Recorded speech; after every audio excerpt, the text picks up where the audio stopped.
তেমনি মানুষের মনকে জিইয়ে রাখার জন্য, বাঁচিয়ে রাখার জন্য মনেরও খাদ্যের প্রয়োজন রয়েছে। দুনিয়ার বুকে যখন আত্মাকে শরীরের অন্তর্ভুক্ত করে মায়ের পেট থেকে দুনিয়ার বুকে পাঠানো হয়, তখন ওই আত্মা ততক্ষণ পর্যন্ত প্রশান্তি পায় না, ততক্ষণ পর্যন্ত শান্তি পায় না, ততক্ষণ পর্যন্ত ওই আত্মা স্থির হয় না, যতক্ষণ না সে আত্মার সাথে তার সৃষ্টিকর্তার সম্পর্ক গড়ে ওঠে। যেমনভাবে সন্তান যদি হারিয়ে যায়, তাহলে ওই সন্তানের যতক্ষণ না পিতার সাথে সাক্ষাৎ হয়, ওই পিতার যতক্ষণ না সন্তানের সাথে সাক্ষাৎ হয়, ততক্ষণ সন্তান যেমন ছটপট করতে থাকে পিতা মাতার সাক্ষাতের জন্য, আত্মাকে যখন দুনিয়াতে পাঠানো হয় তখন আত্মাও তেমনি ছটপট করতে থাকে তার মহান রব, তার সৃষ্টিকর্তা আল্লাহ সুবহানাহু তাআলার দিকে ফিরে যাওয়ার জন্য, তার সাথে সম্পর্ক গড়ে তোলার জন্য। আপনি যতদিন আত্মাকে তার প্রতিপালক থেকে দূরে রাখবেন শয়তানের ওয়াসওয়াসায়, দুনিয়ার লোভে, ততদিন আপনি আপনার উপর জুলুম করতেছেন। এই জন্য যত গুনাহের কথা আল্লাহ সুবহানাহু তাআলা বলেছেন, সব গুনাহকে আল্লাহ জুলুম বলেছেন। রব্বি ইন্নী যালামতু নাফসি, হে আল্লাহ আমি আমার উপর জুলুম করেছি। রব্বানা যালামনা আনফুসানা, হে আল্লাহ আমি আমার উপর জুলুম করেছি, মানে আমার আত্মার উপর অত্যাচার করেছি। সে চায় তার এটাতেই শান্তি যে সে আল্লাহর ইবাদত করবে, আল্লাহর জিকির আজকার করবে, আল্লাহর তাসবিহ তাহলিল করবে। কিন্তু যখন আমি শয়তানের ওয়াসওয়াসায়, দুনিয়ার লোভে সেখান থেকে ফিরে গিয়ে গুনাহে লিপ্ত হয়েছি, তখন আমি আমার নিজের উপর অত্যাচার করেছি। আল্লাহ সুবহানাহু তাআলা কোরআন মাজিদে বলছেন, আলা বিযিক্রিল্লাহি তাতমাইন্নুল কুলুব, দুনিয়ার মানুষ মহান আল্লাহ সুবহানাহু তাআলার স্মরণে, আল্লাহ সুবহানাহু তাআলার জিকিরে মানুষের আত্মা প্রশান্তি পায়, মানুষের আত্মা ঠান্ডা হয়। মহান আল্লাহ সুবহানাহু তাআলার স্মরণে, মহান আল্লাহ সুবহানাহু তাআলার স্মরণ এত মহান এবং এত গুরুত্বপূর্ণ জিনিস যে আল্লাহ সুবহানাহু তাআলা অন্য আয়াতে বলছেন, ফাযকুরুনি আযকুরুকুম, দুনিয়ার মানুষ তোমরা যদি আমাকে স্মরণ করো, অথচ মানুষ হচ্ছে সবচেয়ে দুর্বল সৃষ্টিজীব। মানুষের যদি এখনই অ্যাক্সিডেন্ট হয়, এখনই বিপদ সামনে চলে আসে, ওয়াইদা মাসসাহুশ শাররু, যখন মানুষের সামনে বিপদ চলে আসে তখন মানুষ হতবিহ্বল হয়ে যায়, রাস্তা হারিয়ে ফেলে, কি করবে দিশা খুঁজে পায় না। মানুষ অনেক দুর্বল সৃষ্টিজীব। এখনই প্যারালাইজড হয়ে গেলে, এখনই হার্ট অ্যাটাক হয়ে গেলে, এখনই অ্যাক্সিডেন্ট হয়ে গেলে 2-2.5 হাত শরীরের এই মানুষের পৃথিবীতে আর কিছু করার থাকে না। সে তখন অনুভব করতে পারে সে কতটা অসহায়, সে কতটা দুর্বল, সে কতটা মুখাপেক্ষী, সে তখন অনুভব করতে পারে। আল্লাহ সুবহানাহু তাআলা এরকম দুর্বল সৃষ্টিজীবকে লক্ষ্য করে বলতেছেন, বান্দা আমি আল্লাহ সুবহানাহু তাআলা এই মহাবিশ্ব ব্রহ্মাণ্ডের সৃষ্টিকর্তা, এই মহাবিশ্ব ব্রহ্মাণ্ডের প্রতিপালক। সারা পৃথিবীর আসমান এবং জমিনের মাঝে যা কিছু আছে আমার অধীনস্থ, আমি যা ইচ্ছা তাই করতে পারি। আমি তোমার জিকিরের মুখাপেক্ষী নই, আমি তোমার ইবাদতের মুখাপেক্ষী নই। সারা পৃথিবীর সব মানুষ যদি সিজদায় পড়ে থাকে, তারা আল্লাহর বিন্দুমাত্র উপকার করতে পারবে না। আর সারা পৃথিবীর সব মানুষ যদি গুনাহ করে, এতে আল্লাহর বিন্দুমাত্র ক্ষতি হবে না। কেননা আল্লাহুস সামাদ, আল্লাহ হচ্ছেন মুখাপেক্ষীহীন। আল্লাহর আমাদের ইবাদতেরও প্রয়োজন নাই, ঠেকা পড়েনি। আল্লাহর আমাদের গুনাহেরও প্রয়োজন নাই। আমরা মুখাপেক্ষী নিজেকে বাঁচানোর জন্য ইবাদত করার, আমরা মুখাপেক্ষী নিজেকে বাঁচানোর জন্য আল্লাহকে স্মরণ করার। তো আল্লাহ সুবহানাহু ওয়া তাআলা বলছে, বান্দা তুমি এত দুর্বল সৃষ্টিজীব হওয়ার পরও, আর আমি এত মহা ক্ষমতাধর হওয়ার পরও, তুমি পৃথিবীর যে কোনায় বসে আফ্রিকার জঙ্গলে বসে, আর আটলান্টিক মহাসাগরের অতল গহ্বরে বসে, আর বিশাল মরুভূমির ফাঁকা জায়গায় বসে ফাযকুরুনি, যদি আমাকে স্মরণ করো, আযকুরুকুম, তুমি এত দুর্বল সৃষ্টিজীব হওয়ার পরও, আর আমি এত মহা ক্ষমতাধর প্রতিপালক হওয়ার পরও সাথে সাথে আমি আল্লাহ তোমাকেও স্মরণ করব। এটা হচ্ছে আল্লাহ সুবহানাহু ওয়া তাআলাকে স্মরণ করার গুরুত্ব। এই আয়াতের মূল্য মানুষ দিতে জানে না, মানুষের দেওয়ার সাধ্য নাই। আল্লাহ সুবহানাহু ওয়া তাআলা মানুষকে কেন সৃষ্টি করেছে? মানুষকে আল্লাহ সুবহানাহু ওয়া তাআলা কি এমনি সৃষ্টি করেছে? আল্লাহ কোরআনে বহু জায়গায় বলেছে যে আমি মানুষকে আবাসান এমনি সৃষ্টি করিনি। একটা ছোট্ট বাচ্চা নদীর ধারে একটা পুতুল তৈরি করলো, বালু দিয়ে একটা ঘর তৈরি করলো, তারপরে সেই ঘরটা ভেঙে দিল।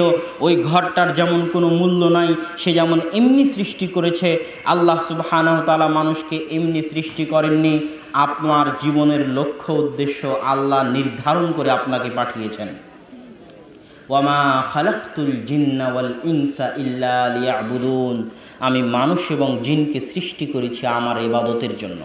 তথা আপনার সকাল থেকে সন্ধ্যা পর্যন্ত, জন্ম থেকে মৃত্যু পর্যন্ত আপনার একটাই কাজ, সেটা হচ্ছে আপনি আল্লাহর ইবাদত করবেন, আল্লাহর জিকির আজকার করবেন, আল্লাহর তাসবিহ তাহলিল করবেন। এই জন্যই আপনাকে দুনিয়াতে পাঠানো হয়েছে। তাহলে বলবেন এগুলো কাজবাজের কি হবে? বেঁচে থাকা লাগবে তাই খাওয়া লাগবে, খাওয়া লাগবে তাই ইনকাম করা লাগবে। যদি আমি ইনকাম না করি তাহলে খেতে পাবো না, খেতে না পারলে বেঁচে থাকতে পারবো না, আর বেঁচে থাকতে না পারলে আল্লাহর ইবাদত করতে পারবো না, আর বেঁচে থাকতে না পারলে আল্লাহর ইবাদত করতে পারবো না। তো আমার মূল উদ্দেশ্য হচ্ছে আমি আর আল্লাহর ইবাদত করা। আর মধ্যেখানে যে কাজ করতেছেন, ইনকাম করতেছেন, এগুলো হচ্ছে অপশনাল, বেঁচে থাকার জন্য। আমি জানি না আমি আপনাদেরকে বুঝাতে পারতেছি কিনা, আপনাদের নিকটে স্পষ্ট কিনা আমার কথা। আমার এবং আপনাকে আল্লাহ সুবহানাহু ওয়া তাআলার সৃষ্টিকর্তার পিছনে, সৃষ্টি করার পিছনে একটাই উদ্দেশ্য, যে আমরা 24 ঘন্টা আল্লাহ সুবহানাহু ওয়া তাআলাকে স্মরণ করব, তার জিকির করব, তার জন্য সালাত আদায় করব, তার ইবাদত করব। এই জন্যই আল্লাহ সৃষ্টি করেছেন। কিন্তু আল্লাহ জানেন যে আমার বান্দা এতক্ষণ, এই 24 ঘন্টা দিন রাত, জন্ম থেকে মৃত্যু পর্যন্ত আমার ইবাদত করতে পারবে না, এটা আল্লাহ জানেন। এই জন্য আল্লাহ সুবহানাহু ওয়া তাআলা বলছেন, বান্দা আমি জানি তুমি দিন রাত 24 ঘন্টা ইবাদত করতে পারবে না, আমি জানি তুমি জন্ম থেকে মৃত্যু পর্যন্ত ইবাদত করতে পারবে না। তবে একটা জিনিস জেনে রাখো, অন্তত পক্ষে কমসে কম যে কোনো মূল্যে যদি আমার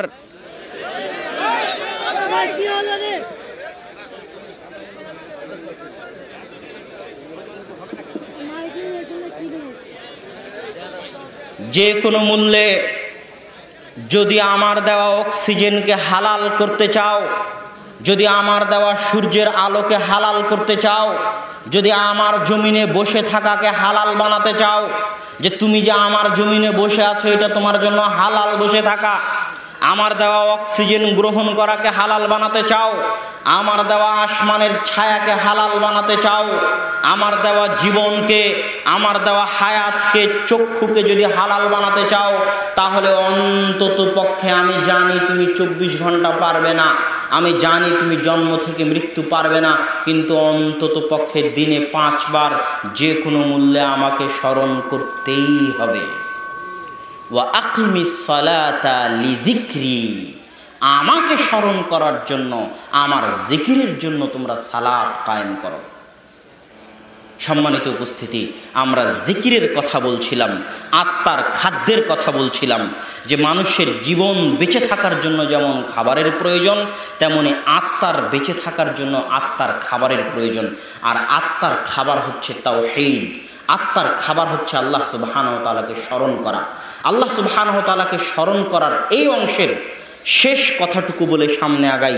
ইউনুস আলাইহিস সালাতু ওয়াস সালাম যখন মাছের পেটে ছিলেন, তখন তিনি আল্লাহ সুবহানাহু ওয়া তাআলাকে স্মরণ করে বলেছিলেন, লা ইলাহা ইল্লা আনতা সুবহানাকা ইন্নী কুনতু মিনাজ জালিমিন। এই স্মরণ করাকে লক্ষ্য করে আল্লাহ সুবহানাহু ওয়া তাআলা কোরআনে বলছে, ফালাউলা আন্নাহু কানা মিনাল মুসাব্বিহিন, যদি ইউনুস আলাইহিস সালাতু ওয়াস সালাম, আমি আল্লাহ, আমাকে মাছের পেটে স্মরণ না করত, তাহলে আমি ইউনুসকে কিয়ামত পর্যন্ত মাছের পেটে রেখে দিতাম। কথা কি আপনারা বুঝতে পারছেন? ইউনূস আলাইহিস সালাম যদি মাছের পেটে আল্লাহকে স্মরণ না করত, তাহলে আল্লাহ সুবহানাহু ওয়া তাআলা ইউনূস আলাইহিস সালামকে মরা পর্যন্ত মাছের পেটে রেখে দিতেন। এটা হচ্ছে আল্লাহ সুবহানাহু ওয়া তাআলাকে স্মরণ করার গুরুত্ব। সম্মানিত উপস্থিতি, আমাদের আলোচনার বিষয়বস্তু তাওহীদ। আমরা বলছিলাম মনের খাদ্যের একটা প্রয়োজন হচ্ছে তাওহীদ। তাওহীদ সম্পর্কে আলোচনা করতে গিয়ে আপনাদের সামনে প্রথম যে আয়াতটি পেশ করতে চাই সেটি হচ্ছে সূরা নামলের 60 নম্বর আয়াত। আল্লাহ সুবহানাহু ওয়া তাআলা সূরা নামলের 60 নম্বর আয়াতে বলছেন, মানুষকে জিজ্ঞেস করে আম্মান খালাকাস সামাওয়াতি ওয়াল আরদা, হে দুনিয়ার মানুষ, আসমান এবং জমিনকে সৃষ্টি করেছে। ওয়া আনজালা লাকুম মিনাস সামাই মা, আসমান থেকে কে তোমাদের জন্য বৃষ্টি বর্ষণ করে, ওই বৃষ্টি দিয়ে আমবাতনা লাহু হাব্বা, ওই বৃষ্টি দিয়ে আমরা ফসল ফল ফলাদি উৎপাদন করি। মা কানা লাকুম আন তুমবিতু শাজারা, দুনিয়ার মানুষ জেনে রাখো, আমি আল্লাহ যদি না চাই, এটা আল্লাহর চ্যালেঞ্জ। আল্লাহ কোরআনে চ্যালেঞ্জ দিচ্ছেন সূরা নামলের 60 নম্বর আয়াতে যে দুনিয়ার মানুষ জেনে রাখো, আমি আল্লাহ যদি না চাই, তাহলে সারা পৃথিবীর সব ইঞ্জিনিয়ার, সব ডাক্তার, সব বিজ্ঞানী, সব মানুষ, সব সার কীটনাশক সব কিছু ব্যবহার করেও তোমরা একটা দানা থেকে একটা গাছ উৎপন্ন বের করতে পারবে না। এটা আল্লাহ সুবহানাহু ওয়া তাআলার চ্যালেঞ্জ, আর দুনিয়ার মানুষ পারবেও না এই চ্যালেঞ্জকে লঙ্ঘন করতে। তারপরে আল্লাহ সুবহানাহু ওয়া তাআলা জিজ্ঞেস করছেন, ইলাহুম আল্লাহ, যদি আসমান জমিনের সৃষ্টিকর্তা আমি আল্লাহ হই, যদি আসমান থেকে বৃষ্টি বর্ষণকারী আমি আল্লাহ হই, যদি গাছ ফল ফলাদি উৎপাদনকারী আমি আল্লাহ হই, তাহলে বলো তো দুনিয়ার মানুষ, ইলাহ হওয়ার যোগ্য কে? আমি ব্যতীত আর কি কোনো ইলাহ থাকতে পারে? এরপরে আল্লাহ সুবহানাহু ওয়া তাআলা 61 নম্বর আয়াতে বলছেন, দুনিয়ার মানুষ, আম্মান জাআলাল আরদা কারারা, পৃথিবীকে শূন্যে কে স্থির করেছেন? আপনি শূন্যে কোনো জিনিস রাখতে পারবেন না, যা রাখা মাত্রই পড়ে যাবে। আল্লাহ সুবহানাহু ওয়া তাআলা বিশাল পৃথিবীকে শূন্যে স্থির করে রেখেছেন। আল্লাহ কোরআনে বলছেন, দুনিয়ার মানুষ বলো তো, এই পৃথিবীকে শূন্যে কে স্থির করেছে? এইভাবে আল্লাহ সুবহানাহু ওয়া তাআলা বলতে থাকছেন, পৃথিবীর মধ্যে রাওয়াসিয়া, পেরেক, পাহাড়গুলোকে পেরেক স্বরূপ, পৃথিবীর ওজনের ভারসাম্য রক্ষা করার জন্য পাহাড়গুলোকে পেরেক স্বরূপ কে স্থাপন করেছে? ওয়াজআলা বাইনাল বাহরাইনি হাজাজা, দুই সমুদ্রের মাঝে, দুই নদীর মাঝে পার্থক্য সৃষ্টিকারী কে স্থাপন করেছে? নদীর পানি সমুদ্রে গিয়ে মিললেও সমুদ্রের পানির স্বাদ লবণাক্ত আর নদীর পানির স্বাদ মিষ্টি, অথচ তারা পাশাপাশি চলতেছে। এই দুই নদী, দুই সমুদ্রের মাঝে পার্থক্য কে সৃষ্টি করে রেখেছে? আল্লাহ জানেন যে দুনিয়ার মানুষ এগুলো সব প্রশ্নের উত্তর দিবে যে আল্লাহ আপনি।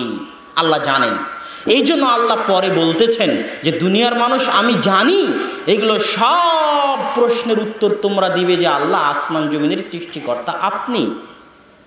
আল্লাহ সুবহানাহু ওয়া তাআলা সূরা আনকাবুতে স্পষ্ট ভাষায় বলেছে, ওয়ালা ইন সাআলতাহুম, হে আল্লাহর রাসূল আপনি যদি তাদেরকে জিজ্ঞেস করেন, মান খালাকাস সামাওয়াতি ওয়াল আরদা, আসমান জমিন কে সৃষ্টি করেছে, তাহলে ইহুদি খ্রিস্টানরা এক বাক্যে বলবে যে আসমান জমিন আল্লাহ সৃষ্টি করেছে। আর এটা সত্য। এখনো যদি আপনি কোনো ইহুদি, কোনো খ্রিস্টানকে জিজ্ঞেস করেন আসমান জমিন, নদী নালা, খাল বিল, পাহাড় পর্বত, গাছপালা কে উৎপন্ন করে, কে সৃষ্টি করে, সে বলবে আল্লাহ সুবহানাহু ওয়া তাআলা। এটা আল্লাহ জানেন।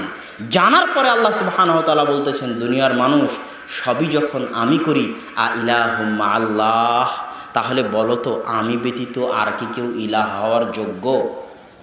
এটা আল্লাহ সুবহানাহু ওয়া তাআলার জিজ্ঞাসা। এখান থেকে আমি আপনাকে কি বলতে চাচ্ছি? এখান থেকে আমি আপনাকে বলতে চাচ্ছি, এই আয়াতের মধ্যে আল্লাহ সুবহানাহু ওয়া তাআলা পার্থক্য করে দিয়েছেন যে তাওহীদের প্রকার আছে। আল্লাহ সুবহানাহু ওয়া তাআলাকে তাওহীদুর রুবুবিয়্যাহ মানে আল্লাহ সুবহানাহু ওয়া তাআলাকে রব হিসেবে মানা, তাওহীদুল উলুহিয়্যাহ মানে আল্লাহ সুবহানাহু ওয়া তাআলাকে ইলাহ হিসেবে মানা। আল্লাহ সুবহানাহু ওয়া তাআলাকে রব হিসেবে দুনিয়ার সবাই মানে, আল্লাহকে আসমান জমিনের সৃষ্টিকর্তা হিসেবে সবাই মানে, আল্লাহকে রিজিক দাতা হিসেবে সবাই মানে।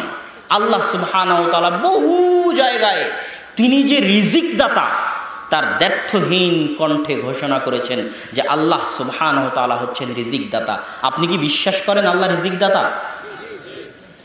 যদি বিশ্বাস করে থাকেন তাহলে ওই কথাকে কিভাবে বিশ্বাস করেন যে ছেলে হোক মেয়ে হোক দুটি সন্তানই যথেষ্ট, একটি হলে আরো ভালো? যদি আল্লাহকে রিজিক দাতা হিসেবে বিশ্বাস করেন তাহলে এই কথাকে কেমনে বিশ্বাস করেন? আল্লাহ সুবহানাহু ওয়া তাআলা আপনাকে বলছে যে হে বান্দা, আমি লা তাকতুলু আওলাদাকুম খাশিয়াতা ইমলাক, তোমরা দারিদ্রতার ভয়ে তোমাদের সন্তানকে হত্যা করিও না। কেন? তুমি যে বলতেছ যে আমি সন্তান নিব না, এই সন্তান নিব না কথাটার যে ওজন কত কোটি মন, এটা আমার আপনার বুঝের বাহিরে, এটা আমার আপনার অনুভব শক্তির বাহিরে।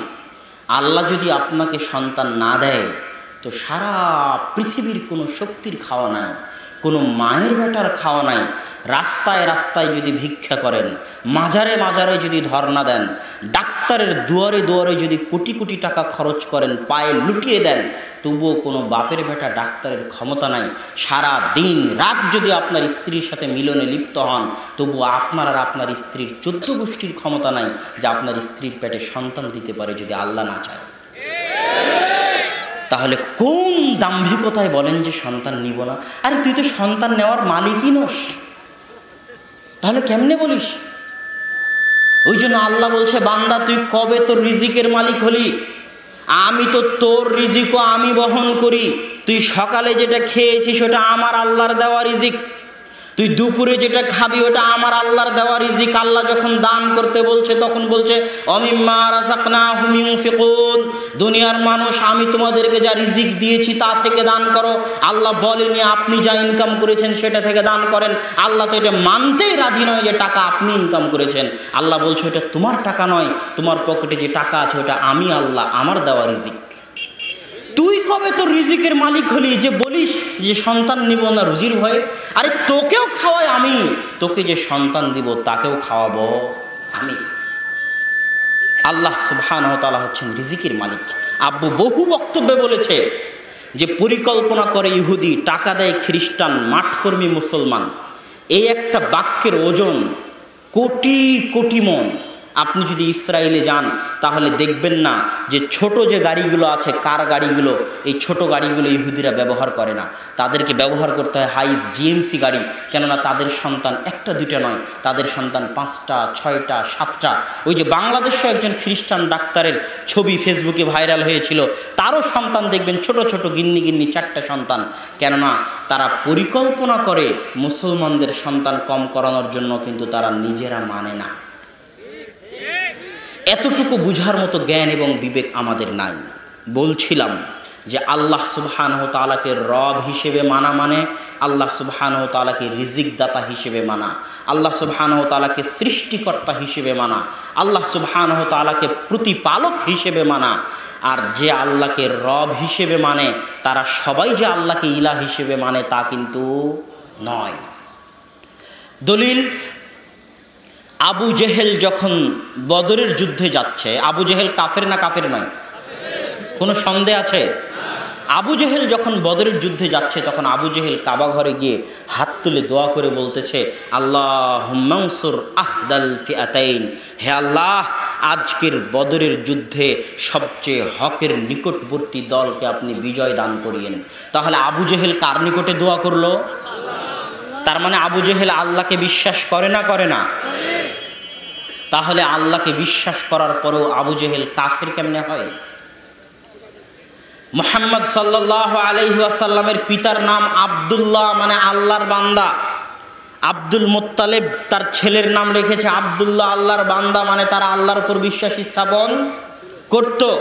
আলাম তারা কাইফা ফাআলা রাব্বুকা বিআসহাবিল ফিল, যখন আব্রাহার বাহিনী আসলো, আসহাবুল ফিলের বাহিনী, তখন আবু তালেব আল্লাহর নিকটে দোয়া করে বলেছে আল্লাহ আপনার ঘর আপনি হেফাজত করেন আব্দুল মুত্তালিব। তার মানে আব্দুল মুত্তালিব আল্লাহর উপর বিশ্বাস করে না করে না?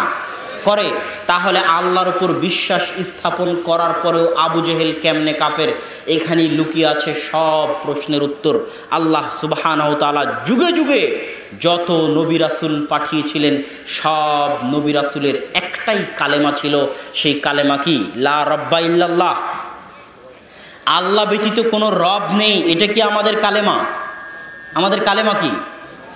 লা ইলাহা ইল্লাল্লাহ, এটা হচ্ছে আমাদের কালেমা।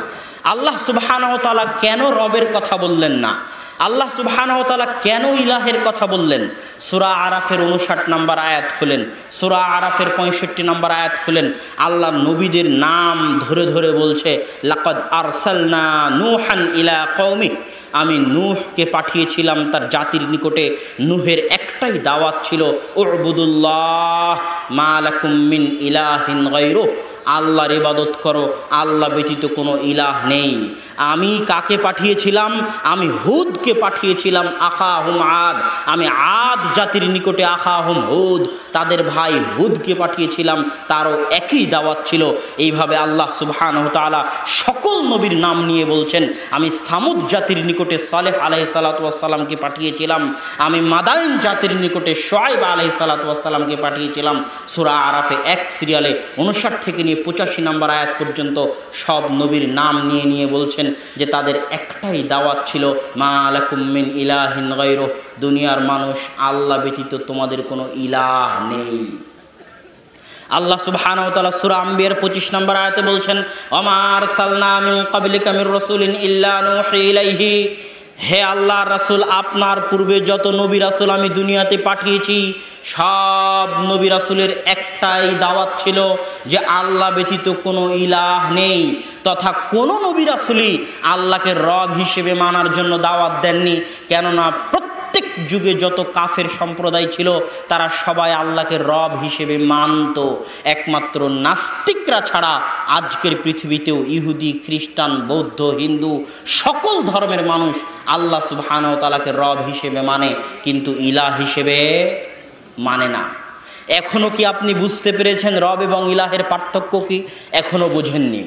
আর একটু শোনেন, আল্লাহ সুবহানাহু ওয়া তাআলা সূরা ইউসুফের 106 নম্বর আয়াতে বলছেন আশ্চর্যজনক কথা, ওয়ামা ইউমিনু আকসারুহুম বিল্লাহ ইল্লা ওয়া হুম মুশরিকুন, দুনিয়ার অধিকাংশ মানুষ আমি আল্লাহ আমার প্রতি ঈমান আনয়ন করার পরেও মুশরিক। দুনিয়ার অধিকাংশ মানুষ আমি আল্লাহ আমাকে আমার প্রতি বিশ্বাস স্থাপন করার পরেও মুশরিক। এই কথা আল্লাহ সুবহানাহু ওয়া তাআলা বলছেন, আর এটা বাস্তব। এখনও বাংলাদেশের 80 থেকে 90% মানুষ আল্লাহকে রব হিসেবে মানে ঠিকই, কিন্তু আল্লাহকে ইলাহ হিসেবে মানে না। তারা ঈমান আনয়ন করার পরেও মুশরিক। সম্মানিত উপস্থিতি, রব শব্দের শাব্দিক অর্থ হচ্ছে তারবিয়া, লালন পালন করা। মা যেমন সন্তানকে কোলে পিঠে লালন পালন করে, আল্লাহ তেমনি আপনাকে সূর্যের আলো, অক্সিজেনের বাতাস, খাবার, রূহ, আত্মা, সার্বিক কিছু দিয়ে আল্লাহ আপনাকে লালন পালন করে। এই জন্য আল্লাহর রব, আল্লাহ সুবহানাহু ওয়া তাআলা রব্বুল আলামিন, আলহামদুলিল্লাহি রব্বিল আলামিন, মানে আসমান জমিন ইহজগৎ পরকাল এবং তার মাঝে যা কিছু আছে সকলের রব হচ্ছেন আল্লাহ। ইহুদিরও রবকে, নাস্তিককে খাওয়ায় কে?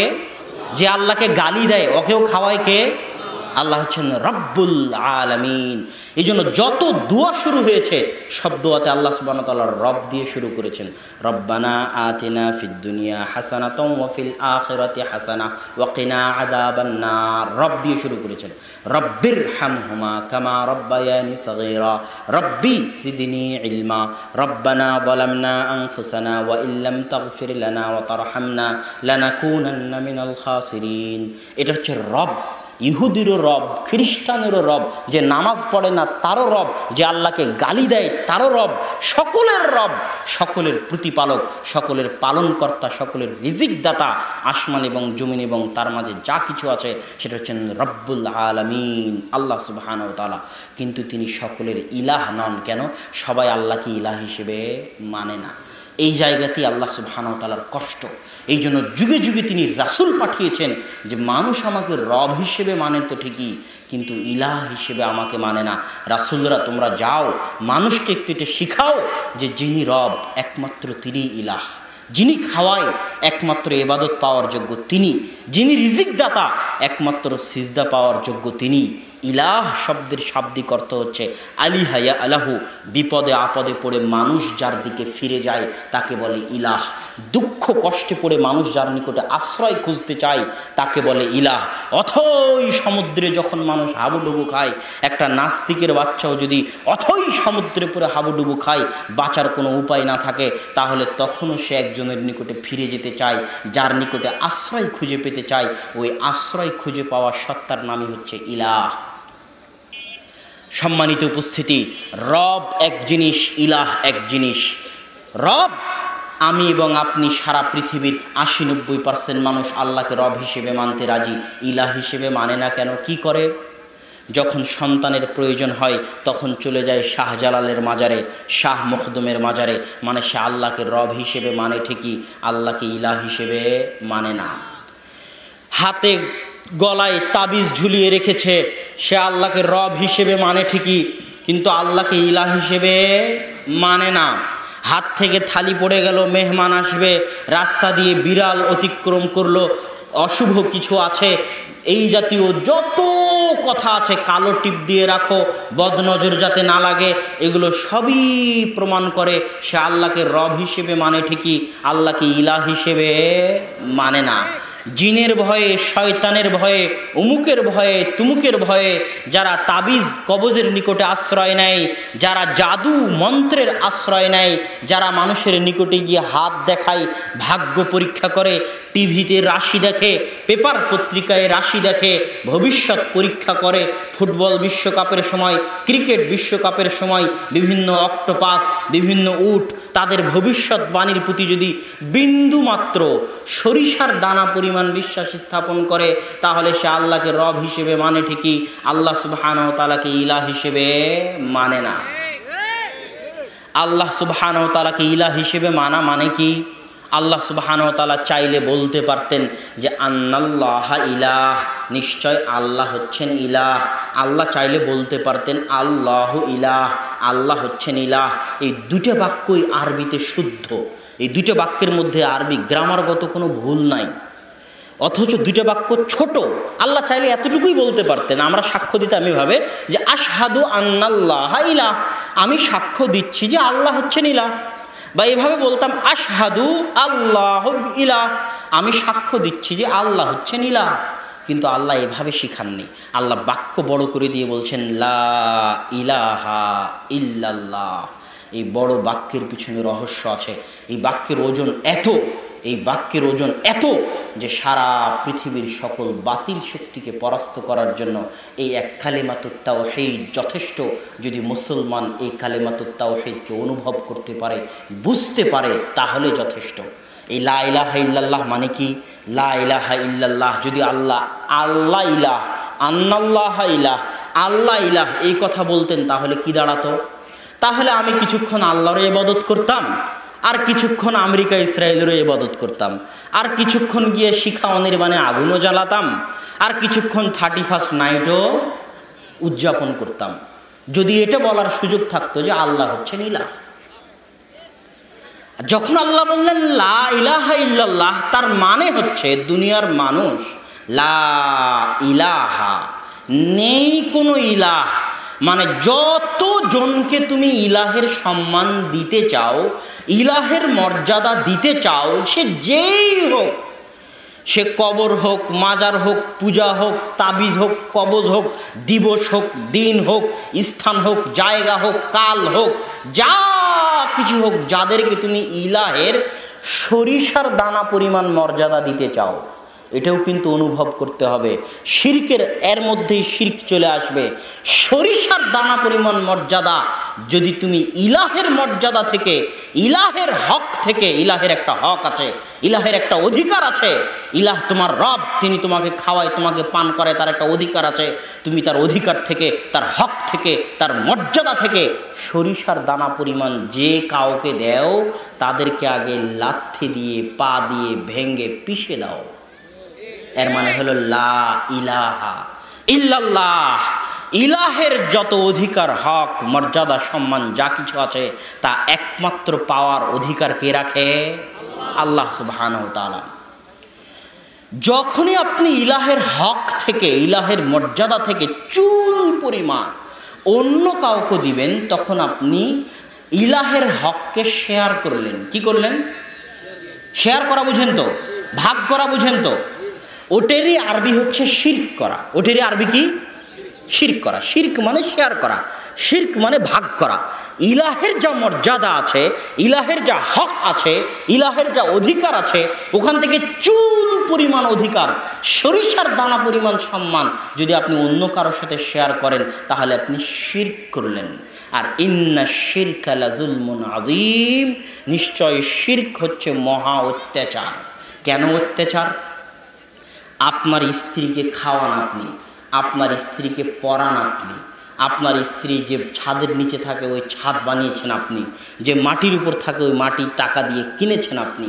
আপনার মাটিতে থেকে, আপনার ছাদের নিচে থেকে, আপনার খেয়ে, আপনার পরে আপনার স্ত্রী যদি আপনাকে না ভালোবাসে, অন্য কাউকে ভালোবাসে, তাহলে কি এটা জুলুম নয়? এটা যদি জুলুম হয়, তাহলে যিনি আপনার সৃষ্টিকর্তা, যিনি আপনার পালনকর্তা, যিনি আপনার জীবন মৃত্যুর মালিক, যিনি আপনার সকল কিছুর মালিক, আপনার রুজিরুটির মালিক, আপনার হায়াতের মালিক, মৌতের মালিক, যার জমিনে আপনি চলেন, যার আসমানের ছায়ায় আপনি চলেন, যার অক্সিজেন আপনি গ্রহণ করেন, যার সূর্যের বাতাস আপনি ভক্ষণ করেন, যার দেওয়া চোখ আপনি ব্যবহার করেন, যার দেওয়া হাত আপনি ব্যবহার করেন, যার দেওয়া মাথা, মেধা, ব্রেন আপনি ব্যবহার করেন, ওই আল্লাহর যদি কারো সাথে শরীক করেন, ওই আল্লাহর খেয়ে, ওই আল্লাহর পরে সিজদা যদি অন্য কোথাও গিয়ে করেন, আল্লাহর সামনে যদি সিজদা করার আপনার ভাগ্য না হয়, ওই হাত যদি অন্য কারো সামনে পাতেন, আল্লাহর সামনে হাত পাতার ভাগ্য যদি আপনার না হয়, তাহলে আপনার চাইতে বড় অত্যাচারী আর কেউ আছে? আর আপনি কার ওপর অত্যাচার করতেছেন? সামান্য ক্ষুদ্র সৃষ্টিজীব হয়ে মহাবিশ্বের মহাপরাক্রমশালী আল্লাহ সুবহানাহু ওয়া তাআলার অধিকার নিয়ে ছিনিমিনি খেলতেছেন, আল্লাহর হক, আল্লাহর মর্যাদা নিয়ে ছিনিমিনি খেলতেছেন, আল্লাহর উপর জুলুম করতেছেন। এই জন্য সব কিছু আল্লাহ বরদাস্ত করলেও শিরিক বরদাস্ত করবেন না। এই জন্য আল্লাহর রাসূলও শিরিক বরদাস্ত করেননি, কেননা শিরকে আল্লাহ কষ্ট পান, শিরকে মুমিন কষ্ট পায়, শিরকে আল্লাহর রাসূল কষ্ট পায়। আর আমি এবং আপনি সকাল সন্ধ্যায় আল্লাহর ইলাহের হক নিয়ে ছিনিমিনি খেলি এবং আল্লাহর সাথে শিরক করি। বাংলাদেশের রাস্তাঘাটে যত মূর্তি ঝুলানো আছে, আপনার বাড়িতে যত নেতা নেত্রীর মূর্তি ঝুলানো আছে, আপনার পিতা মাতার ছবি ঝুলানো আছে, অফিস আদালতে, যারই অফিস আদালত হোক, অফিস আদালতে যত ছবি মূর্তি রাখা আছে, যে দেশেরই অফিস আদালত হোক, সবই হচ্ছে আল্লাহর ইলাহের হক নিয়ে ছিনিমিনি খেলা, আল্লাহর উপর অত্যাচার করা। আর মুমিন এ অত্যাচার বরদাস্ত করতে পারে না। আপনি যদি মুমিন হন, আল্লাহকে ইলাহ হিসেবে মানেন, তাহলে 24 ঘন্টার মধ্যে আপনাকে এই সমস্ত মূর্তি, ছবি সব ভেঙ্গে, যত দামেরই হোক, সোনার মূর্তি হোক, আর আমেরিকা থেকে আর কোরিয়া থেকে আনা মূর্তি হোক, আপনার শোকেজে সাজানো, 24 ঘন্টার মধ্যে ভেঙ্গে খান খান করতে হবে। কেননা এরা হচ্ছে আল্লাহর হক নিয়ে চিনিমিনি খেলা। সম্মানিত উপস্থিতি, শিরক অনেক ভয়াবহ অপরাধ। আল্লাহ সুবহানাহু ওয়া তাআলা বলছেন, ইয়া বানি আদম লাউ আতাইতানি বিকরাবিল আরজি খাতায়া, হে আদম সন্তান, যদি কিয়ামতের মাঠে আসমান জমিন ভর্তি গুনাহ নিয়ে উপস্থিত হও আর তার মধ্যে শিরক না থাকে, তাহলে আমি আল্লাহ আসমান জমিন ভর্তি ক্ষমা নিয়ে উপস্থিত হব। ইন্নাল্লাহ লা ইয়াগফিরু আন ইউশরিকা বিহি ওয়া ইয়াগফিরু মা দুনা যালিকা লিমান ইয়াশা। আল্লাহ সকল গুনাহ ক্ষমা করতে রাজি আছেন, কিন্তু শিরকের গুনাহ আল্লাহ সুবহানাহু ওয়া তাআলা ক্ষমা করবেন না। আর আমাদের দেশের মুসলমানদের অবস্থা কত নিম্ন পর্যায়ের, যে জওহরলাল নেহেরু কংগ্রেসের নেতা, ভারত স্বাধীনতা আন্দোলনের নেতা, ইন্দিরা গান্ধীর পিতা জওহরলাল নেহেরু বলতেছে, যখন আজাদি স্বাধীনতা আন্দোলনের সময় মুসলমানেরা বলতেছে আমাদের আলাদা দেশ চাই পাকিস্তান, তখন জওহরলাল নেহেরু বলতেছে তোমরা আলাদা দেশ দিয়ে কি করবা? আমি তো ভারতের হিন্দু মুসলমানের মধ্যে কোনো পার্থক্য দেখি না। তাহলে বলেন কি আপনি ভারতের হিন্দু মুসলমানের মধ্যে কোনো পার্থক্য দেখেন না? তো বলে না, মুঝে হিন্দু মুসলিম মে কোই ফার্ক নজর नहीं आता। হিন্দু মুসলমানের মধ্যে আমি কোনো পার্থক্য দেখতে পাই না। কেন? তো বলে হিন্দুরা মাটির উপর মূর্তি বানিয়ে পূজা করে, আর মুসলমানেরা মাটির নিচে শুয়ে থাকা বাবার পূজা করে। তো একজনের পূজা করার বস্তু মাটির উপরে, আর একজনের পূজা করার বস্তু মাটির নিচে। একজনেরটার নাম মা আর আরেকজনেরটার নাম বাবা, এতটুকুই পার্থক্য। এর বাইরে তো আমি মুসলমানদের আর হিন্দুদের মধ্যে কোনো পার্থক্য দেখতে পাই না, আর এটা বাস্তবতা। সম্মানিত উপস্থিতি, এই জন্য আমাকে এবং আপনাকে তাওহীদের গুরুত্ব এবং রব এবং ইলাহের মধ্যে যে পার্থক্য, এই পার্থক্য আমাকে এবং আপনাকে অনুভব করতে হবে। এখানে আর একটা জিনিস বলি, মাঝখানে শিরক কেন আসে, শিরক কেন তৈরি হয়? শিরক যারা তৈরি করে তাদের সবচেয়ে বড় মাধ্যম হচ্ছে, তারা বলে শিরক এবং বেদাত দুটেই, সমাজে যত শিরক আর বেদাত প্রচলিত আছে তার একটা মূল কারণ হচ্ছে, হুজুররাও বলে, পীরেরাও বলে, হিন্দু ব্রাহ্মণরাও বলে, খ্রিস্টান পাদ্রীরাও বলে, সিনাগগ ইহুদিদের রাব্বিরাও বলে, আরে তুমি অনেক গুনাহগার, তুমি কি আর ডাইরেক্ট আল্লাহর সাথে কথা বলতে পারো? তুমি কি আর ডাইরেক্ট আল্লাহর কাছে চাইতে পারো? আল্লাহর কাছে কিছু বলতে হলে মাধ্যম লাগবে, আল্লাহর কাছে কিছু বলতে হলে লিঙ্ক লাগবে। প্রধানমন্ত্রী হাসিনার সাথে কি ডাইরেক্ট যোগাযোগ করা যায়? মাধ্যম ধরা লাগে, ওয়াস্তা ধরা লাগে। এই জন্য আপনাদের এলাকায় দেখবেন যে হুজুরকে ডেকে নিয়ে আসা হবে দোয়া করানোর জন্য, আছে না নাই? জানাজার সালাত শেষ হয়ে যাবে, তারপরে কবরে গিয়ে যদি হুজুর দোয়া না করে তাহলে বলবে যে হুজুর ভালো না, হুজুর দোয়া করলো না। না এরকম আপনাদের এলাকায়? তো আমি আসতেছি লিঙ্ক ভাইয়ার কথায়। এখানে একটা কথা বলে নিই দোয়া সম্পর্কে, যে দোয়া করার সবচেয়ে বড় মাধ্যম হচ্ছে সালাত। রাসূল সাল্লাল্লাহু আলাইহি ওয়াসাল্লাম যখনই বিপদে পড়তেন তখনই বাদারা ইলা সালাহ, সালাতে দাঁড়িয়ে যেতেন। কিসের জন্য? দোয়া করার জন্য। সারা আলাইহা সালাতু ওয়াস সালাম যখন জালেম বাদশার কবলে বিপদে পড়লেন তখন উদ্ধারের জন্য সালাতে দাঁড়িয়ে গেলেন। কিসের জন্য? আল্লাহর কাছে দোয়া করার জন্য। আর বান্দা আল্লাহর সবচেয়ে নিকটবর্তী থাকে যখন সিজদায় থাকে। আর সালাত শব্দের শাব্দিক অর্থ হচ্ছে দোয়া। সালাত শব্দের শাব্দিক অর্থ কি? দোয়া। তাহলে আল্লাহু আকবার থেকে নিয়ে আসসালামু আলাইকুম ওয়া রাহমাতুল্লাহ পর্যন্ত সবই শুধু দোয়ার জায়গা। কিসের জায়গা? দোয়ার জায়গা। সালাম ফিরানোর আগে যত ইচ্ছা তত দোয়া করেন, সিজদায় গিয়ে দোয়া করেন, রুকুতে গিয়ে দোয়া করেন, দুই সিজদার মাঝে দোয়া করেন। এবার সালাম যখন ফিরলেন তখন কি শেষ হয়ে গেল? দোয়া শেষ হয়ে গেল। কি শেষ হয়ে গেল? দোয়া শেষ হয়ে গেল। এটা মাথায় রাখতে হবে। সালাত শেষ হলো মানে কি শেষ হয়ে গেল? দোয়া শেষ হয়ে গেল। এবার আপনি যদি বলেন যে হুজুর দোয়া করলো না, তাহলে বুঝতে হবে আপনি জাহেল, আপনি মূর্খ, আপনি অজ্ঞ, আপনি ইসলামের হাকিকত সম্পর্কে জানেন না, ইসলামের দর্শন সম্পর্কে জানেন না, ইসলামের অভ্যন্তরীণ গূঢ় তত্ত্ব সম্পর্কে জানেন না। সালাতুল জানাজা মানে দোয়া করার সালাত। সালাতুল জানাজা মানে মৃত ব্যক্তির জন্য দোয়ার সালাত। ওই সালাতুল জানাজায় আল্লাহু আকবার তাকবীর দিয়ে সূরা ফাতিহা, দ্বিতীয় তাকবীর দিয়ে দরুদ শরীফ, তৃতীয় তাকবীর দিয়ে যে দোয়া আল্লাহ এবং আল্লাহর রাসূল শিখিয়ে দিয়েছে, আল্লাহুম্মা গফির লাহু ওয়ারহামহু ওয়াফু আনহু, আল্লাহুম্মা গফির লিহাইয়িনা ওয়া মাইয়িতিনা ওয়া শাহিদিনা ওয়া গায়িবিনা। সারা দুনিয়ার সব হুজুর যারা কবরের পাশে গিয়ে দাঁড়িয়ে আপনার পিতার জন্য দোয়া করে দিবে, কেন লিঙ্ক লাগবে। আপনি তো আর দোয়া করতে পারেন না, আল্লাহ তো পর, আল্লাহ তো আর আপনার নয়। আল্লাহর কাছে চাইতে হলে ভায়া লাগবে, মাধ্যম লাগবে, এই জন্য হুজুরকে ধরে নিয়ে এসেছেন। তো সারা পৃথিবীর সব হুজুর মিলে যত দোয়া করবে, আল্লাহর রাসূল এই দুটো দোয়াই যা শিখিয়ে দিয়েছে তার সরিষা সমপরিমাণও দোয়া করতে পারবে না। তো এই জানাজার সালাত দেওয়াই হয়েছে দোয়ার জন্য। জানাজার সালাতে আসসালামু আলাইকুম বলা হলো মানে কি শেষ হয়ে গেল? দোয়া শেষ হয়ে গেল। যত হাদিসের গ্রন্থ আছে, সুনানে আবু দাউদ, নাসাই, তিরমিজি, বুখারী, সালাম ফিরানোর পরে কি পড়তে হবে খুলে দেখেন। সালাম ফিরানোর পরে হচ্ছে জিকির, আজকার, তাসবিহ, তাহলিল, আল্লাহু আকবার, সুবহানাল্লাহ, আলহামদুলিল্লাহ, লা ইলাহা ইল্লাল্লাহ, নাস, ফালাক, ইখলাস, আয়াতুল কুরসি। জিকির, আজকার, তাসবিহ, তাহলিল হচ্ছে সালাম ফিরানোর পরে। আর সালামের আগ পর্যন্ত কি? দোয়া। তো সম্মানিত উপস্থিতি, যত শিরক এবং বেদাত সমাজে আছে তার একটা বড় মাধ্যম হচ্ছে যে আপনি নাকি ডাইরেক্ট আল্লাহর কাছে চাইতে পারবেন না।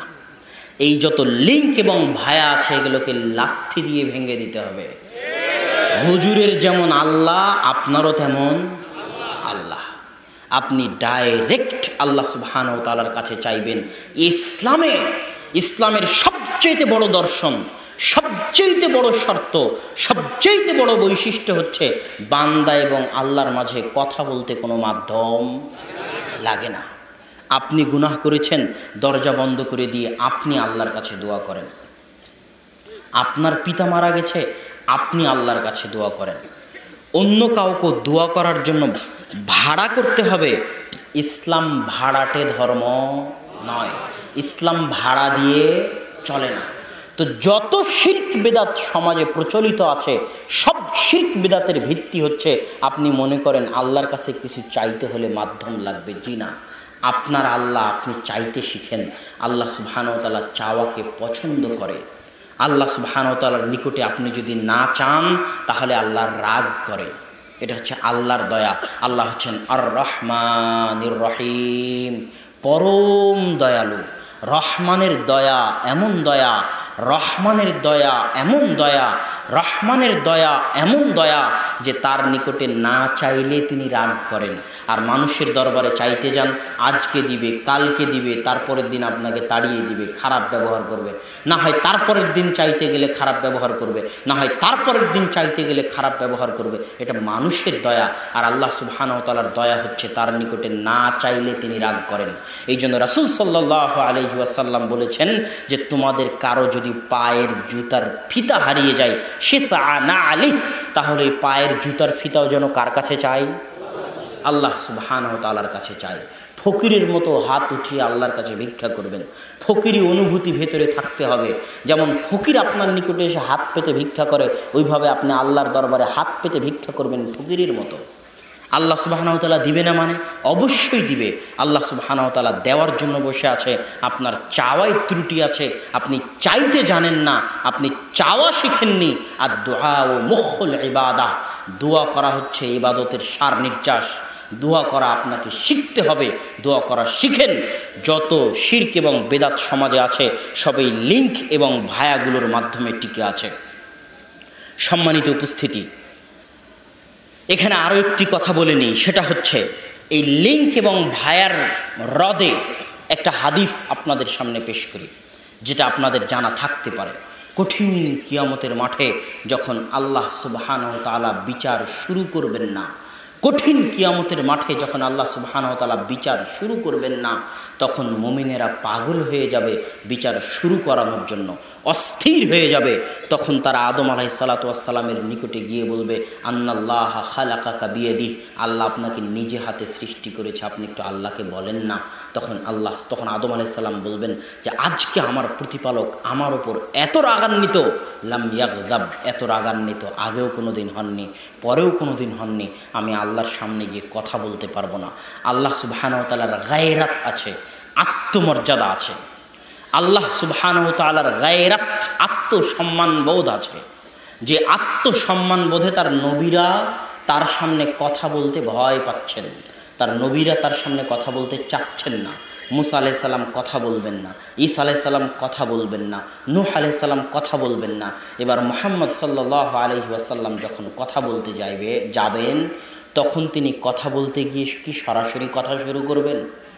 না, তখন তিনি সরাসরি সিজদায় পড়ে যাবেন। এটা আল্লাহর হায়বাত, এটা আল্লাহ সুবহানাহু ওয়া তাআলার আত্মমর্যাদা, যেটা তার নবীরা জানে। যে আল্লাহকে চিনে সে অনুভব করতে পারবে যে হায়বাত কাকে বলে, এই আত্মমর্যাদা বোধ কাকে বলে।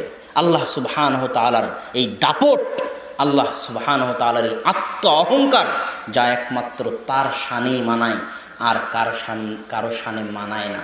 তো এই কঠিন কিয়ামতের মাঠে নবী রাসূল যদি আল্লাহর সাথে কথা না বলতে পারে, তাহলে দুনিয়াতে যারা আপনাকে বলতেছে যে তুমি আল্লাহর সাথে ডাইরেক্ট কথা বলতে পারবা না, আমার মাধ্যম লাগবে, এরা কি কিয়ামতের মাঠে আল্লাহর সামনে দাঁড়াতে পারবে? এদের কি সাহস হবে, ক্ষমতা হবে? এই সমস্ত পীর, বাবা, অলি, আউলিয়া, তাবিজ, কবজ, এদের কারো কি সাহস হবে কিয়ামতের মাঠে আল্লাহর সামনে দাঁড়িয়ে কথা বলার? অসম্ভব। সুতরাং এগুলো হচ্ছে সব মিথ্যা, ভুয়া। আল্লাহ সুবহানাহু ওয়া তাআলার নিকটে আপনি চাইবেন ডাইরেক্ট এবং সরাসরি। আল্লাহ সুবহানাহু ওয়া তাআলা আপনাকে দেওয়ার জন্য বসে আছেন, তিনি দিবেন। সম্মানিত উপস্থিতি, তাওহীদের যেটা সবচেয়ে বড় গুরুত্ব, সেটা হচ্ছে তাওহীদ মুসলমানকে সবচেয়ে বেশি মজবুত করে, সবচেয়ে বেশি শক্তিশালী করে। এই জন্য সারা পৃথিবী তাওহীদকে ভয় পায়। মুসলমান যদি একবার তাওহীদবাদী হয়ে যায় তাহলে মুসলমান সবচেয়ে শক্তিশালী। কেন? যে মুসলমান আজকে কবরের সামনে সিজদা করে, যে মুসলমান আজকে তাবিজ কবজ ব্যবহার করে, যে মুসলমান আজকে কুসংস্কারে বিশ্বাস করে, যে মুসলমান আজকে দিবস পালন করে, এই ছেলেরা 31st নাইট পালন করেনি। এখানে বহু ছেলে যুবক বসে আছে যারা 31st নাইট গতকাল রাত্রে পালন করেছে। নাই এরকম ছেলে? অবশ্যই আছে, 100 বার আছে। আমি বলি এই সমস্ত ছেলেদেরকে উদাহরণ দেওয়ার পরে বলি, তারপরে আগের কথায় আবার ফিরে যাচ্ছি। একটা উদাহরণ মনোযোগ দিয়ে শোনেন। মনে করেন আপনারা পরীক্ষার হলে বসে আছেন, 3 ঘন্টার পরীক্ষা। প্রতি ঘন্টায় যে পরীক্ষার যে সুপার হলের, তিনি এইভাবে টেবিলে বাড়ি দিচ্ছেন যে 1 ঘন্টা হলো, দেয় না? বেল বাজায় না? তো যখন 1 ঘন্টার বেল বাজালো তখন সব ছেলেপেলে ঘড়ির দিকে তাকিয়ে, প্রশ্নের দিকে তাকিয়ে আবার তাড়াহুড়া করে লেখা শুরু করতেছে। কপালের ঘাম ঘেমে যাচ্ছে যে সময় শেষ হয়ে আসতেছে, কখন লেখা শেষ করব। ওদের মধ্যে একটা ছেলে বেলের আওয়াজ শুনে আনন্দ করতেছে, উৎসব করতেছে, হাসাহাসি করতেছে। দ্বিতীয় ঘন্টা যখন হলো তখন অন্য ছেলেদের চিন্তা আরও বেড়ে গেছে, আর ওই ছেলে আরও খুশি হচ্ছে। তৃতীয় ঘন্টার আগে 15 মিনিটের লাস্ট অ্যালার্মিং যখন বেল বাজলো তখন বাকি সকল ছাত্রের অবস্থা ঘেমে, ক্লান্তে, চিন্তায় জুবুথুবু অবস্থা, আর এই ছেলেটা আনন্দে উল্লাসে ফেটে পড়তেছে। তো একে আপনি কি বলবেন? বোকা, গর্ধব, গাধা, গণ্ড, মূর্খ, জাহেল, কি বলবেন? তো এই ছেলে যেমন মূর্খ, গর্ধব, গাধা, আক্কেল নাই, জ্ঞান নাই, ঘেলু নাই, একে হচ্ছে তুলে ডাস্টবিনে ফেলে দিতে হবে। এই যে অচল, অকেজ হয়ে গেছে, জাতির বোঝা। মানুষ তার নিজের পরিবারের জন্য বোঝা হয়, মানুষ তার নিজের জন্য বোঝা হয়, মানুষ জাতির জন্য বোঝা হয়, মানুষ দেশের জন্য বোঝা হয় যখন মানুষ শাখসিয়া মুআসসিরা, প্রভাব বিস্তারকারী ব্যক্তিত্ব হতে না পারে।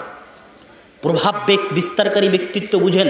স্বামী স্ত্রী বিবাহ করেছে, বিবাহ করার পর দুইজনই প্রত্যেক দিন যদি 1 কোটি বার করে আই লাভ ইউ বলে স্বামী স্ত্রী পরস্পরকে, 1 কোটি বার করে, আর স্বামীর মধ্যেও যদি ব্যক্তিত্ব না থাকে আর স্ত্রীর মধ্যেও যদি ব্যক্তিত্ব না থাকে, ওই সংসার টিকবে না। ব্যক্তিত্ব মানে আপনার চলা ফিরা, আদর্শ, আপনার সংস্কৃতি, আপনার আদব কায়দা, জ্ঞান, গরিমা দেখে আপনার স্ত্রী আপনার কাছ থেকে শিখবে, আপনাকে সম্মান করবে। আর আপনার স্ত্রীর চলা ফিরা, আদর্শ, জ্ঞান, গরিমা, ব্যক্তিত্ব দেখে আপনি আপনার স্ত্রীকে সম্মান করবেন। এই প্রভাব বিস্তার করতে পারা, মানুষকে প্রভাবিত করতে পারা, এটা প্রত্যেক মুসলিমের বৈশিষ্ট্য। আপনি যদি প্রভাব বিস্তারকারী পিতা না হতে পারেন, ব্যক্তিত্ববান পিতা না হতে পারেন, তাহলে আপনার সন্তানদেরকে আপনি নিয়ন্ত্রণে রাখতে পারবেন না। আপনার সন্তান আপনার কথা শুনে না মানে আপনি ব্যক্তিত্বহীন পিতা, আপনাকে তুলে ডাস্টবিনে ফেলে দিতে হবে। আপনি জাতির জন্য বোঝা, পরিবারের জন্য বোঝা। আপনি ব্যক্তিত্ববান স্বামী নন মানে আপনি অকেজো বোঝা। আমি আমার নানাকে দেখেছি, আমার নানার দ্বারা আমি অনেক প্রভাবিত।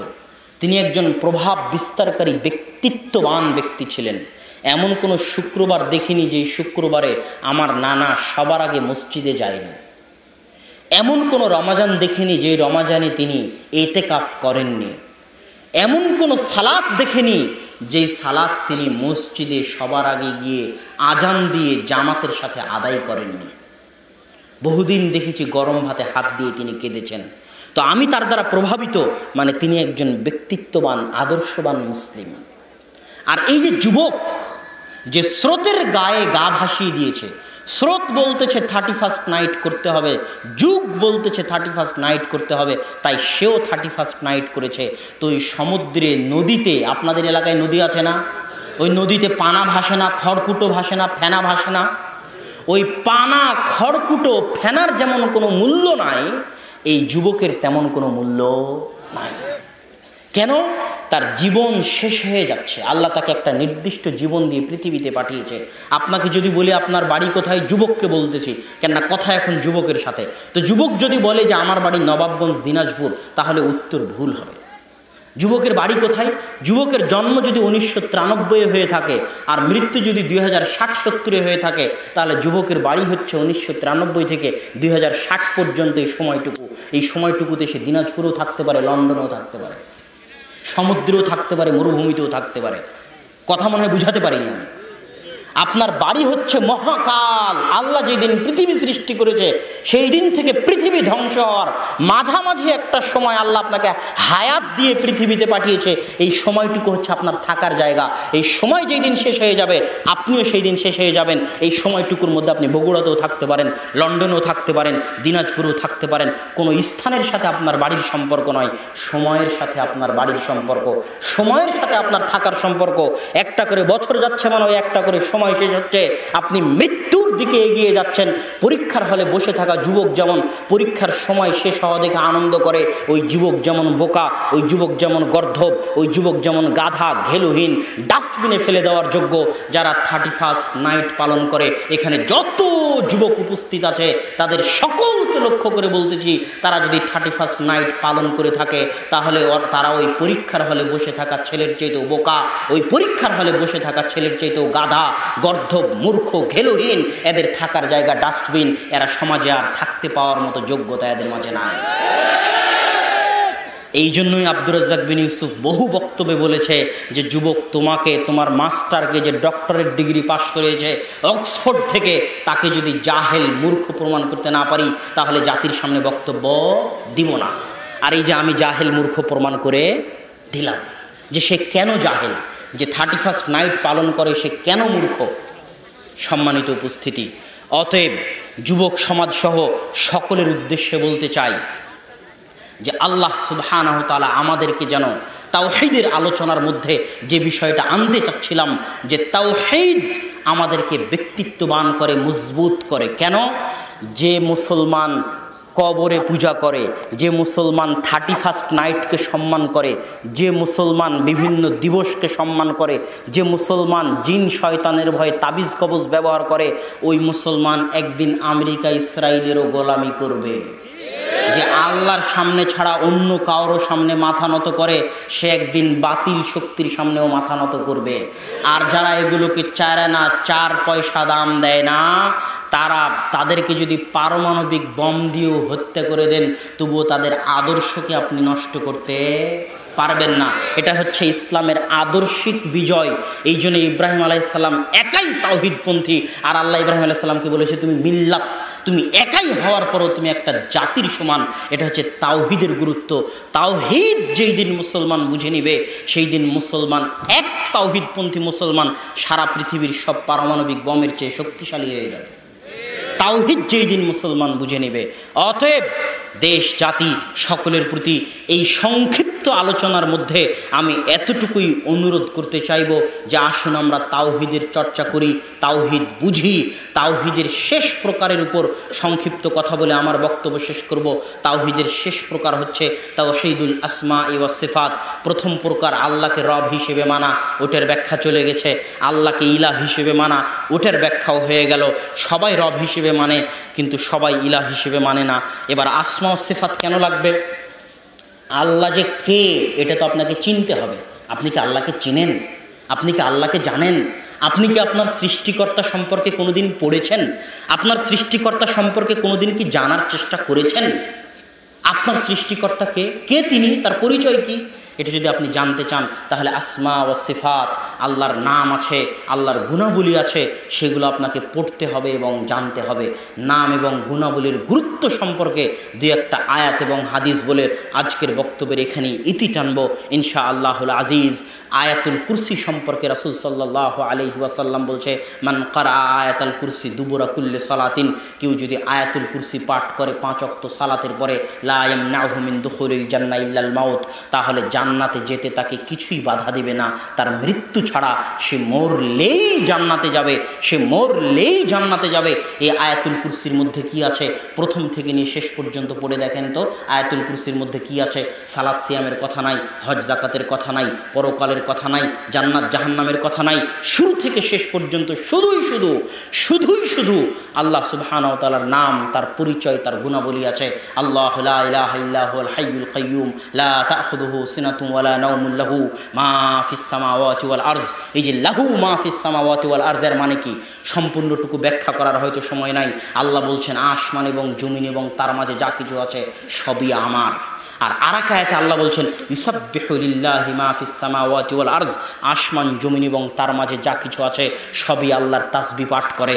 আল্লাহ যদি বলতেন ইউসাব্বিহু মান ফিস সামাওয়াতি ওয়াল আরজ, আসমান এবং জমিনে যদি মান আরবি শব্দটি আল্লাহ ব্যবহার করতেন তাহলে বুঝতাম আসমান জমিনে যাদের বুদ্ধি আছে, যাদের প্রাণ আছে, যাদের বিবেক আছে একমাত্র তারাই আল্লাহর তাসবিহ পাঠ করে। কিন্তু আল্লাহ বললেন ইউসাব্বিহু লাহু মা, আসমান এবং জমিনে মা মানে যত জীব জন্তু জড় পদার্থ বস্তু, এই মাইক, এই জুব্বা, এই খাতা, এই টেবিল, এই আসমানের নিচে জমিনের উপরে যত ধূলিকণা বালিকণা, স্বয়ং আসমান, স্বয়ং জমিন, স্বয়ং পাহাড়, স্বয়ং গাছ, এর মাঝে যা কিছু আছে প্রত্যেক ধূলিকণা বালিকণা আল্লাহর তাসবিহ পাঠ করে। কেন বিশ্বাস হয় না? বিশ্বাস হয়। দলিল দিব। আল্লাহ সুবহানাহু ওয়া তাআলা যখন ইব্রাহিম আলাইহিস সালাতু ওয়াস সালামকে আগুনে নিক্ষেপ করা হলো তখন আল্লাহ বললেন ইয়া নারু কুনি বারদাও ওয়া সালামান আলা ইব্রাহিম, হে আগুন তুমি ইব্রাহিমের জন্য ঠান্ডা হয়ে যাও। আগুনের কি জীবন আছে? আগুনের কি প্রাণ আছে? আগুন তো জড় বস্তু, তো আগুন কি ঠান্ডা হয়নি? মুসা আলাইহিস সালাতু ওয়াস সালাম যখন নদী পার হলেন তখন লাঠি নিক্ষেপ করলেন, নদী রাস্তা তৈরি করে দিল। তো সমুদ্রের পানির কি জীবন আছে? এটা তো জড় বস্তু। জলোচ্ছ্বাস পানি দিয়ে হয়, পানির কি জীবন আছে? 150-200 কিলোমিটার গতিতে বাতাস প্রবাহিত হয়, বাতাসের কি জীবন আছে? 8 রিখটার স্কেলে 9 রিখটার স্কেলে জমিন কেঁপে ওঠে, মাটি কেঁপে ওঠে, মাটির কি জীবন আছে? এই মেঘ আওয়াজ করে, এই মেঘ বৃষ্টি আকারে ছড়িয়ে বেড়ায়, এগুলোর কি জীবন আছে? তাহলে এই মেঘ, এই বাতাস, এই পানি, এই জমিন সবই আল্লাহ সুবহানাহু ওয়া তাআলার কথা শুনে। তার অগণিত অহরহ দলিল আছে। এই জন্য রাসূল সাল্লাল্লাহু আলাইহি ওয়াসাল্লাম শিখিয়ে দিয়েছেন সুবহানাল্লাযী সাখখারা লানা হাদা। যখন আপনি কোনো গাড়িতে উঠবেন তখন আপনি এই দোয়া পড়বেন, এটা আল্লাহ রাসূল শিখিয়ে দিয়েছে, এটা তাসবিহ। এই দোয়ার মধ্যে কি আছে? যে আমি যে গাড়িতে উঠলাম ওই আল্লাহর পবিত্রতা বর্ণনা করতেছি যিনি এই গাড়িকে আমার অধীনস্থ করে দিয়েছেন। ওই আল্লাহর পবিত্রতা বর্ণনা করতেছি যিনি এই গাড়িকে আমার অধীনস্থ করে দিয়েছেন। তো যখন উট ছিল, ঘোড়া ছিল, তখন না হয় বিষয়টা বুঝতে পারতাম। এখন বিমান, প্লেন, গাড়ি, এটা আবার আল্লাহর অধীনস্থ কেমনে? জি, আসমান এবং জমিন এবং তার মাঝে যা কিছু আছে প্রত্যেক ধূলিকণা বালিকণা আল্লাহর তাসবিহ পাঠ করে। আপনি যে মাইক্রোতে উঠছেন ওই মাইক্রোটাও আল্লাহর তাসবিহ পাঠ করে, যে বিমানে উঠছেন ওই বিমানটাও আল্লাহর তাসবিহ পাঠ করে। এই জন্য এই দোয়া আপনাকে পড়তে হবে। এই বিমান, এই গাড়িকে আল্লাহ আমার অধীনস্থ করে দিয়েছেন। আল্লাহ যদি চান তাহলে যে কোনো মুহূর্তে যে কোনো জড় বস্তু জড় পদার্থের মাধ্যমে আল্লাহ আপনাকে হেফাজত করবেন। ওয়াহুয়া আলা কুল্লি শাইইন কাদির। আর আল্লাহ হচ্ছেন সকল কিছুর উপর ক্ষমতাবান। তো সম্মানিত উপস্থিতি, আল্লাহর পরিচয় যদি জানতে চান আল্লাহ কে, তাহলে তার নাম এবং গুণাবলী আপনাকে পড়তে হবে। নাম এবং গুণাবলীর একটা পাবেন আয়াতুল কুরসিতে, এই জন্য আয়াতুল কুরসির এত মহত্ব। আর একটা পাবেন সূরাতুল ইখলাসে। আল্লাহ রাসূল বলছেন কেউ যদি সূরাতুল ইখলাস একবার পড়ে তাআদিলু সুলুসাল কোরআন, তাহলে সে যেন কোরআনের 3 ভাগের 1 ভাগ পড়লো। মানে কেউ যদি সূরা ইখলাস 3 বার পড়ে তাহলে সে যেন সম্পূর্ণ কোরআন একবার পাঠ করলো। কেন এত মহত্ব সূরাতুল ইখলাসের? সূরাতুল ইখলাসে কিছু নয়, শুরু থেকে শেষ পর্যন্ত শুধু আল্লাহর মহত্ব, আল্লাহর বড়ত্ব বর্ণনা করা আছে, যে আল্লাহ কে, আল্লাহর পরিচয় বর্ণনা করা আছে। আল্লাহ সুবহানাহু ওয়া তাআলা পবিত্র কোরআনে বলেছেন ওয়ালিল্লাহিল আসমাউল হুসনা ফাদউহু বিহা। দুনিয়ার মানুষ, আল্লাহর সুন্দর সুন্দর নাম আছে, তোমরা আল্লাহর নাম দিয়ে আল্লাহকে ডাকো। রাসূল সাল্লাল্লাহু আলাইহি ওয়াসাল্লাম বলছেন ইন্না লিল্লাহি 99 আসমা। আল্লাহ সুবহানাহু ওয়া তাআলার 99টা নাম আছে। মান আহসাহা দাখালাল জান্নাহ। কেউ যদি আল্লাহর 99টা নাম আয়ত্ত করে নেয় দাখালাল জান্নাহ, সে জান্নাতে চলে যাবে। সম্মানিত উপস্থিতি, এগুলো প্রত্যেকটা আয়াত এবং হাদিসের ব্যাখ্যা আছে। আমি আপনাকে এতটুকুই বুঝাতে চাইলাম তাওহীদের আলোচনায় যে আল্লাহর পরিচয় জানতে চাইলে আল্লাহর নাম এবং গুণাবলী সম্পর্কে আপনাকে জানতে হবে এবং পড়তে হবে। 2, আল্লাহ সুবহানাহু ওয়া তাআলাকে রব হিসেবে মানতে হবে। 3, যিনি রব একমাত্র তিনি আপনার। আপনি যদি একটাও সিজদা করেন সারা জীবনে, একটা সিজদা যদি করেন সারা জীবনে, তো ওই একটা সিজদা পাওয়ার হক আপনার রব আল্লাহ রাখে, যিনি আপনার ইলাহ। আপনি যদি একটা চুলো আল্লাহর রাস্তায় দান করেন তো ওই একটা চুলো পাওয়ার হক রাখেন আপনার ইলাহ, কোনো মাজার, কোনো দরবার শরীফ নয়। এই জন্য কিয়ামতের মাঠে ইনশাআল্লাহু তিসউন ওয়া তিসঈনা সিজিল্লান একজন ব্যক্তিকে ডাকা হবে আলা রুউসিল খালায়েক, সকল মানুষের মাঝে তার জন্য ৯৯টা ফাইল। সে ফাইল অডিও ফাইলও হতে পারে, ভিডিও ফাইলও হতে পারে, লিখিত খাতাও হতে পারে। তার সামনে খোলা হবে, তার সামনে পেশ করা হবে, তাকে বলা হবে দেখো তো এগুলো সব তুমি করেছো কিনা। তখন সে অস্বীকার করতে পারবে না, সব গুনাহের লিস্ট সে অস্বীকার করতে পারবে না। তখন আল্লাহ সুবহানাহু ওয়া তাআলা হালিন দেখা ওজর, তোমার কি কোনো ওজর আছে পেশ করতে পারো? সে কোনো ওজরও পেশ করতে পারবে না। তখন আল্লাহ সুবহানাহু ওয়া তাআলা বলবেন তোমার কি কোনো নেকি আছে যেটা পেশ করতে পারো? তখন সে কোনো নেকিও পেশ করতে পারবে না, তার কোনো নেকিও না। তখন আল্লাহ বললেন ইনদানা লাকা বেতাকা, আমাদের নিকটে তোমার একটা বেতাকা কার্ড আছে, একটা নেকি আছে, যে নেকিটা আজকে তোমার জন্য পেশ করবে। সেটা কি? সেটা হচ্ছে তাওহীদ। তুমি হয়তো গুনাহ করেছো ঠিকই, গুনাহ করেছো হয়তো ঠিকই, কিন্তু তুমি কোনোদিন আল্লাহ ব্যতীত অন্যের সামনে মাথা নত করোনি। যারা বিনা হিসাবে যে ৭০,০০০ মানুষ জান্নাতে যাবে, তাদের যে বৈশিষ্ট্য আল্লাহ রাসূল হাদিসে বলেছে লা ইয়াতাতায়্যারুন, তারা কোনো তিয়ারার মধ্যে যাবে না। এই যে রাসূল সাল্লাল্লাহু আলাইহি সাল্লাম তাদের যে বৈশিষ্ট্যটা বলেছে, এই বৈশিষ্ট্যর সারমর্ম হচ্ছে পৃথিবীতে যারা সর্বোচ্চ পর্যায়ের তাওহীদপন্থী হবে, পৃথিবীতে যারা সর্বোচ্চ স্তরের তাওহীদপন্থী হবে, তারা বিনা হিসাবে জান্নাতে যাবে। যে ৭০,০০০ মানুষকে আল্লাহ সুবহানাহু ওয়া তাআলা বিনা হিসাবে জান্নাতে দিবেন, তারা আসলে সর্বোচ্চ পর্যায়ের তাওহীদপন্থী মানুষ। তারা কোনোদিন আল্লাহ ব্যতীত কোনো কুলক্ষণও গ্রহণ করেনি, তারা কোনোদিন তাবিজও ব্যবহার করেনি, তারা কোনোদিন জিনের কাছেও যায়নি, তারা কোনোদিন শয়তানের আশ্রয়ও নেয়নি, তারা কোনোদিন মানুষের আশ্রয়, মানুষের ইবাদত করাও কিন্তু শিরক। যেমন মানুষের ইবাদত আপনি কিভাবে করবেন? মানুষ আপনাকে বলতেছে যে তুমি যদি এটা না করো তাহলে এটা করো, তুমি যদি দাড়ি না কাটো তাহলে চাকরি ছাড়ো। তখন আপনি মানুষের ভয়ে দাড়ি পরিত্যাগ করে দিলেন, তাই নয় কি? আপনি মানুষের নিকটে চাচ্ছেন যে আপনি আমাকে সহযোগিতা করেন, আপনি আমাকে বাঁচান বিপদে পড়ে, কিন্তু আল্লাহ সুবহানাহু ওয়া তাআলার নিকটে চান না। তার মানে আপনি এখনো পূর্ণাঙ্গ তাওহীদপন্থী মুমিন হতে পারেননি। পূর্ণাঙ্গ তাওহীদপন্থী মুমিন অনেক ব্যক্তিত্ববান, অনেক ভারাত্বপূর্ণ। তাওহীদ মানুষকে যতটা ব্যক্তিত্ব দিতে পারে, যতটা ভারাত্ব দিতে পারে, যতটা মর্যাদা দিতে পারে, পৃথিবীর আর কোনো বস্তু ততটা দিতে পারে না। তাওহীদ আপনাকে ভাঙতে দিবে না কোনোদিন, আপনি কোনোদিন ভেঙে পড়বেন না, কেননা আপনার সাথে আল্লাহ আছে। তাওহীদ থাকলে আপনার মধ্যে কোনোদিন রিয়া আসবে না। রিয়া বুঝেন তো? কোনোদিন রিয়া আসবে না। ইখলাস থাকবে। যদি আপনি পূর্ণাঙ্গ তাওহীদপন্থী মুমিন হতে পারেন, তাহলে আপনার সালাত, সিয়াম, হজ, যাকাত, ইবাদত সবই হবে আল্লাহর সন্তুষ্টির জন্য।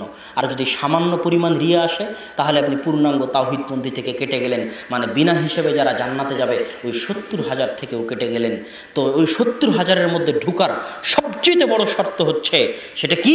সেটা হচ্ছে আপনাকে পূর্ণাঙ্গ সর্বোচ্চ পর্যায়ে তাওহীদপন্থী মুমিন হতে হবে। সম্মানিত উপস্থিতি, আল্লাহ সুবহানাহু ওয়া তাআলা আমাদেরকে, আমাদের যুবকদেরকে তাওহীদপন্থী হওয়ার তৌফিক দান করুক। আল্লাহুম্মা আমিন।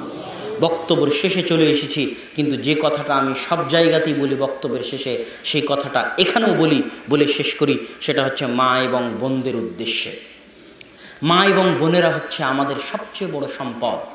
সারা পৃথিবীতে ওই যে আব্বুর কথাটা, ইহুদি পরিকল্পনা করে টাকা দেয় খ্রিস্টান, মাঠকর্মী মুসলমান, এই বাক্যকে আপনি যেখানে ইচ্ছা সেখানে ফিট করতে পারবেন।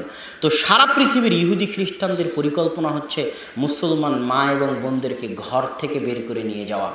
তুমি বেকার, তুমি বাড়িতে বসে আছো, তুমি হাউস ওয়াইফ, চাকরি বাকরি করতে হবে, রাস্তায় আসো, অধিকার নিতে হবে, বেপর্দা হয়ে চলতে হবে, সব কিছু। এই যে তাকে বাইরে বের করে নিয়ে আসা, বেপর্দার মধ্যে পরিচালনা করা, এটা একটা পরিকল্পনার অংশ, এটা একটা পরিকল্পনার অংশ।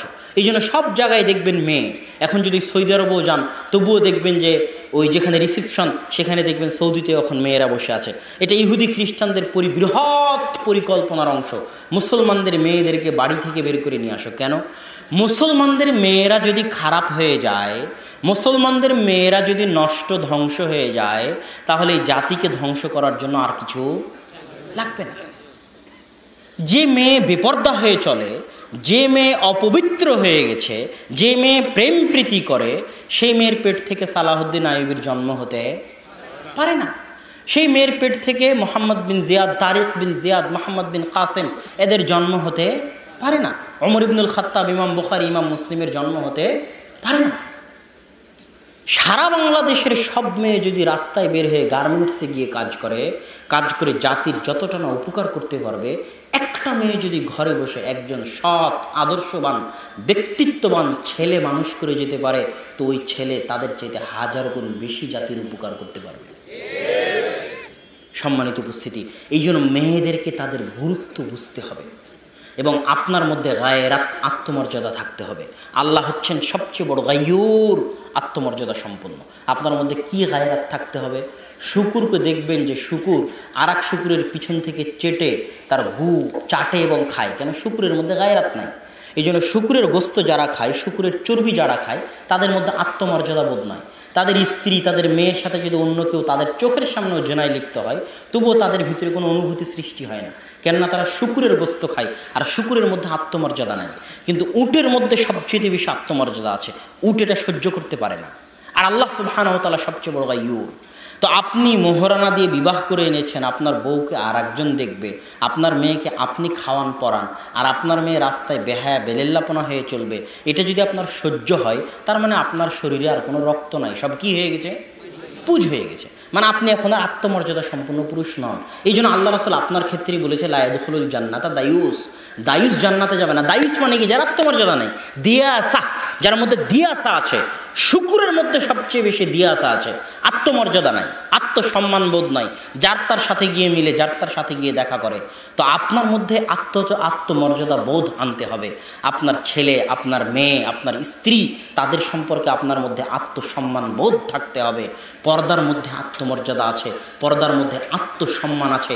মেয়েরা প্রদর্শনের বস্তু নয়, মেয়েরা বিক্রিযোগ্য নয়।